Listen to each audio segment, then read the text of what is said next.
Rogue Legacy is an indie platform game with roguelike elements developed by Cellar Door Games. The game was released on June 27, 2013 for Microsoft Windows and OnLive's cloud gaming platform. Macintosh and Linux versions of the game were released on October 16, 2013, while PlayStation 4, PlayStation 3, and Vita versions became available on July 29, 2014. Gameplay: the goal of Rogue Legacy is to explore a randomly generated dungeon, defeat 4 bosses in each of the 4 unique environments of the dungeon, and then defeat the final boss. Characters have the default ability to jump and slash with their sword, along with secondary abilities, such as magic attacks, which use mana. Whenever a character dies as a result of losing all of their hit points, control will transfer over to one of 3 randomly generated heirs which the player may choose between, though this number may be increased to 6 with a later upgrade. Each descendant carries their unique characteristics and abilities, including such genetic peculiarities as color blindness, ADHD and dwarfism. Gold found while exploring the castle is passed on to that character's heir and can be used to improve the abilities of any successive heirs. Gold can be found by smashing pieces of furniture, opening chests, or defeating enemies. There are also various fairy chests hidden throughout the castle, most of which require the player to complete an objective, such as taking no damage, in order to open. Spending gold on the mana, which appears after a new heir is chosen, can increase stats, such as health and mana, and unlock and upgrade new classes that may be carried by one of the heirs. These include mages, which can use more advanced spells, warriors, who have higher strength, and assassins, who can use various stealth techniques and perform critical hits. Gold can also unlock the blacksmith, the enchantress and the architect, who each provide their own services.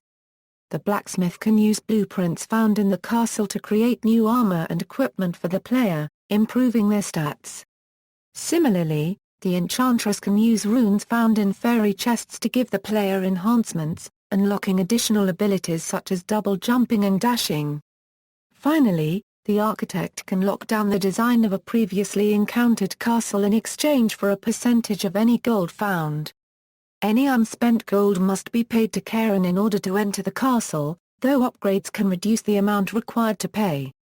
Additional content: the game features a progressing New Game Plus feature, in which every completion of the game along a specific line of descendants increases the difficulty while also increasing the rewards offered by enemies in chests. After the second completion, the format for the name is New Game Plus N, where N is the number of playthroughs since the first. Notably, while enemies increase in difficulty theoretically forever, bosses do not get any harder across playthroughs. Furthermore, the player cannot normally increase in power beyond a certain point, though small increases to various stats beyond this soft cap are possibly through the fairy chests system. A number of secret bosses also exist, all of which are remixed versions of each of the ordinary bosses. Upon defeating all of the secret ordinary bosses, one may challenge the secret version of the final boss in order to unlock the secret traitor class, based on the first form of the final boss. Development: the game was developed by Cellar Door Games, a Toronto-based developer consisting of brothers Kenny and Teddy Lee. This was the brothers' biggest project to date and took 18 months to develop. The game was inspired by such titles as Demon's Souls and Dark Souls. Teddy compares the design to games like Spelunky and The Binding of Isaac, noting that their goal was to make the game relatively forgiving and accessible, while also allowing permanent progression. Due to the need to streamline the game, several prominent features were cut during development, including an experience system. Kenny added that the revenue from the game will allow them to focus on larger future projects. The game cost the team about $15,000 of their own money to develop, all of which was earned back within an hour of release. Rogue Legacy went on to sell more than 100,000 copies within the first week. Reception: Metacritic gives the game a generally favorable score of 85/100 based on 43 reviews.